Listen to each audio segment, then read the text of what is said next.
Hey guys, I decided today I would cover a topic that's been coming up in my lives quite a bit, and that has been my fur coat collection. I have got to say that I wouldn't think anybody ever noticed. Well, at the same time, I guess that's the fun part about wearing a real fur coat, is that you kind of make a statement.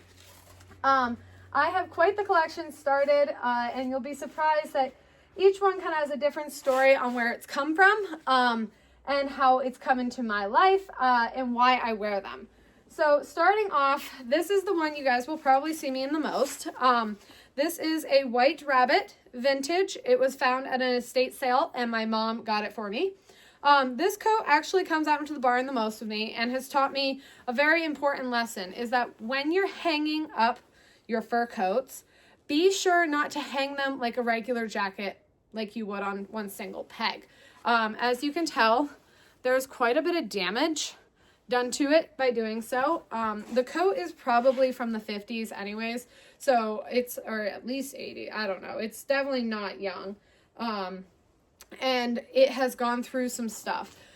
It is one of my favorites because it's easy to slip on. It's kind of white, goes with everything.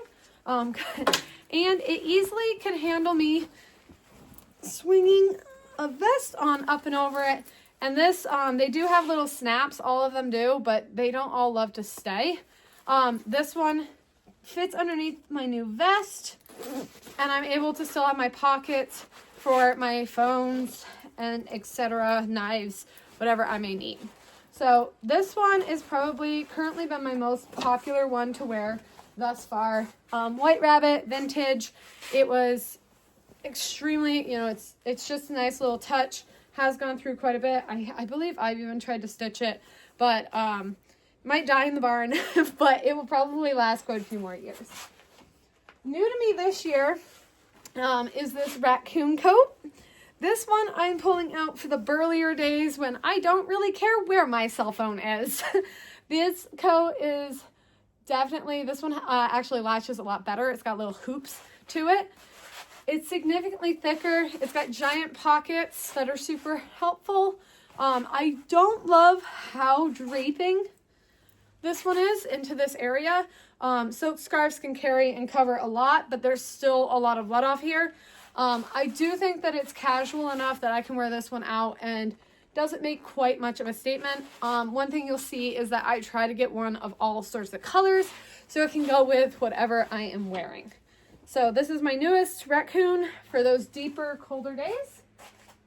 Then I'm going to go on to, this one was also back in the estate sale that started this whole obsession. This one is in much better condition. And again, it's very much a statement piece with all these stripes. This one is called a Blue Fox, whatever that may mean. You can tell with like this one that they tend to go every other strips, but this is Saga Fox, Blue Fox.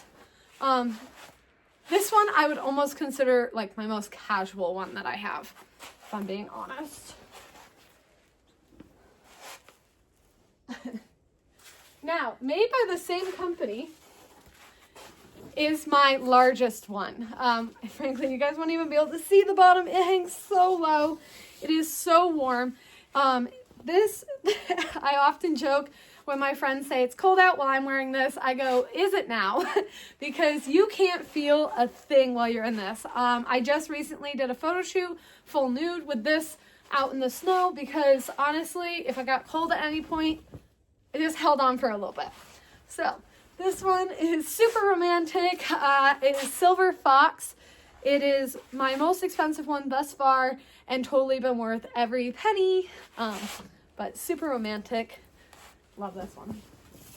Now, the reason I saved this one for last is because it actually comes with its own matching hat.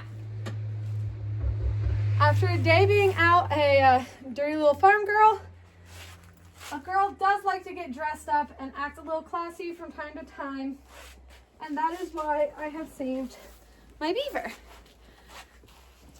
Beaver is definitely more elegant. It is actually the easiest one if you do get any of them dirty, is the easiest to wash. It is my night one that I like to go out if I'm going out to dinner in the dark. I like the matching hat. Although I will say that earmuffs, having your ears covered helps a little bit more. So this is my current collection of fur coats. Let me know which ones you have seen. If you have a fur coat, or maybe maybe I'll remind you of your grandma and her fur coat when you were a kid. But enjoy. Let me know which one's your favorite in the comments.